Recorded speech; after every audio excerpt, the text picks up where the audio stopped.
Գորաշկն ամեն օր ուղերձների շարք։ Հոգևոր առաջնորդը օգնում է քո հոգևոր աճին։ Շարունակում ենք շարքը, որը կրում է «Հոգևոր առաջնորդ ունենալու կարևորությունը» անվանումը։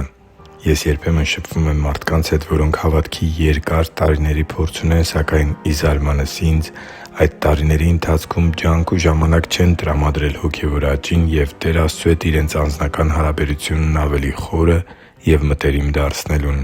Սիրելի՛ բարեկամ, Քրիստոսի աշակերտների կյանքում նույնպես լինում են խնդիրներ, դժվարություններ ու ճգնաժամեր։ Սակայն կան ճգնաժամեր, որոնք հետևանք են հավատացյալների հոգևոր մակերեսայնության և հոգևոր հասունության պակասի։ Կան ճգնաժամեր և կյանքի լրջագույն խնդիրներ, որոնք Քրիստոսին հավատացող և եկեղեցու երկար տարիների անդամ հանդիսացող մարդկանց ոչ հոգևոր պահվածքի ու որոշումների հետևանքներ են։ Ա Կորնթացիս 3:1-3 խոսքերում կարդում ենք. «Ես էլ, եղբայրնե՛ր, չկարողացա խոսել ձեզ հետ իբրև հոգևոր մարդկանց, այլ իբրև մարմնավորների, իբրև Քրիստոսով մանուկների։ Ձեզ կաթ խմեցրի և ոչ թե կերակուր տվեցի, որովհետև դեռևս չէիք կարող այն ընդունել։ Հիմա էլ դեռ չեք կարող, որովհետև տակավին մարմնավոր եք, քանի որ ձեր մեջ դեռևս նախանձ և կռիվ կա։ Չէ՞ որ մարմնավոր եք ու մարդկային ձևով եք վարվում։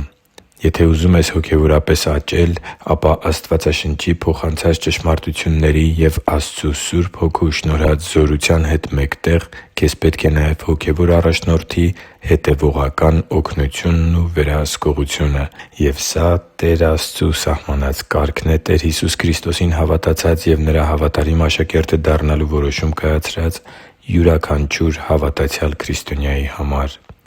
2 Տիմոթեոս 3:8-10 խոսքեր. «Ինչպես որ Հանեսն ու Համբրեսը Մովսեսին հակառակվեցին, այդպես էլ սրանք են ճշմարտությանը հակառակվում՝ այս մարդիկ, որ մտքով ապականված են և հավատքի մեջ կեղծ։ Բայց դրանք ավելի առաջ չեն գնա, որովհետև դրանց անմտությունը բոլորին հայտնի կլինի, ինչպես որ նրանցը եղավ։ Իսկ դու հետևեցիր իմ ուսուցումին, ընթացքին, կամքին, հավատքին, համբերատարությանը, սիրուն, համբերությանը» Աստծու համար թանկ ու սիրելի՛ զավակ, ճշմարիտ հոգևոր առաջնորդը Տեր Աստծուց կարգված ծառայող է, որը պետք է նպաստի քո հոգևոր աճին և հոգևոր հասունացմանն ու կյանքի դժվարությունների հանդեպ հաղթական ընթացք ունենալուն։ Պողոս առաքյալը Սուրբ Հոգով ներշնչված մեզ ուսուցանում է, որ որոշ հավատացյալներ մտքով ապականված են և հավատքի մեջ կեղծ։ Սակայն կան նաև Տիմոթեոսի նման հավատարիմ աշակերտներ, որոնք ուշադիր կերպով հետևում են իրենց հոգևոր առաջնորդների աստվածաշնչյան ուսուցումներին, ծառայության նվիրյալ ընթացքին, դժվարությունների ժամանակ դրսևորած կամքին, անհուսության իրավիճակներում դրսևորած հավատքին, դժվարին իրավիճակների ժամանակ նրանց համբերատարությանն ու բոլորի հանդեպ ունեցած սիրուն։ Ինչպես երեխաները դաստիարակվում են ոչ այնքան ծնողների խոսքերի շնորհիվ, այլ նրանց ապրելակերպի ու կյանքի օրինակի, այնպես էլ հավատացյալների հոգևոր աճը կախված է ոչ այնքան հոգևոր առաջնորդի փոխանցած ուսուցումներից, որքան հոգևոր առաջնորդի հավատքի կյանքից ու Քրիստոսին հավատարիմ և նվիրյալ ծառայելու Նրա օրինակից։ Իսկ ո՞վ է ազդել քո հոգևոր աճի վրա։ Ինչպիսի՞ օրինակ է Նա թողել քեզ համար քո հոգևոր ընթացքի մեջ։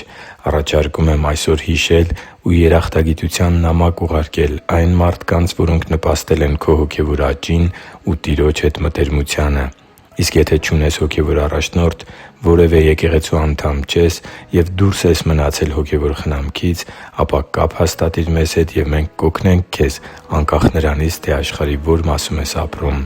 Դու ունես հոգևոր առաջնորդի կարիք, որն Աստծու կողմից դրված է, որպեսզի նպաստի քո հոգևոր աճին։ Հիշի՛ր, որ դու Աստծո հրաշքն ես, և Աստված սիրում է քեզ։ Շնորհակալ եմ, որ դու կա՛ս։ Սիրով և աղոթքով, Արման Մանուկյան։